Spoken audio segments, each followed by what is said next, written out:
आप सभी को जय मसीह की द बाइबल पोर्शन में आपका स्वागत है। हमारा आज का वचन है यशायाह की पुस्तक 36वां अध्याय वचन 1 से 10।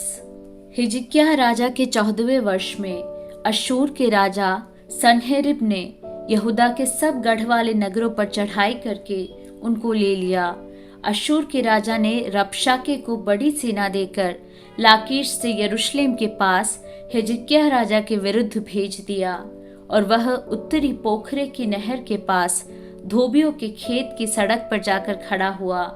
तब हिजकिय्याह का पुत्र एलियाकीम जो राजघराने के काम पर नियुक्त था, और शेबना जो मंत्री था, और आसाप का पुत्र योआह जो इतिहास का लेखक था, ये तीनों उससे मिलने को बाहर निकल आए। रबशाके ने उनसे कहा, हिजकिय्याह से कहो, महाराजाधिराज अश्शूर का राजा यूं कहता है कि तू किसका भरोसा किए बैठा है। मेरा कहना है कि क्या मुंह से बातें बनाना ही युद्ध के लिए पराक्रम और युक्ति है। तू किस पर भरोसा रखता है कि तूने मुझसे बलवा किया है। सुन, तू तो उस कुचले हुए नरकट अर्थात मिस्र पर भरोसा रखता है। उस पर यदि कोई टेक लगाए तो वह उसके हाथ में चुभकर छेद कर देगा।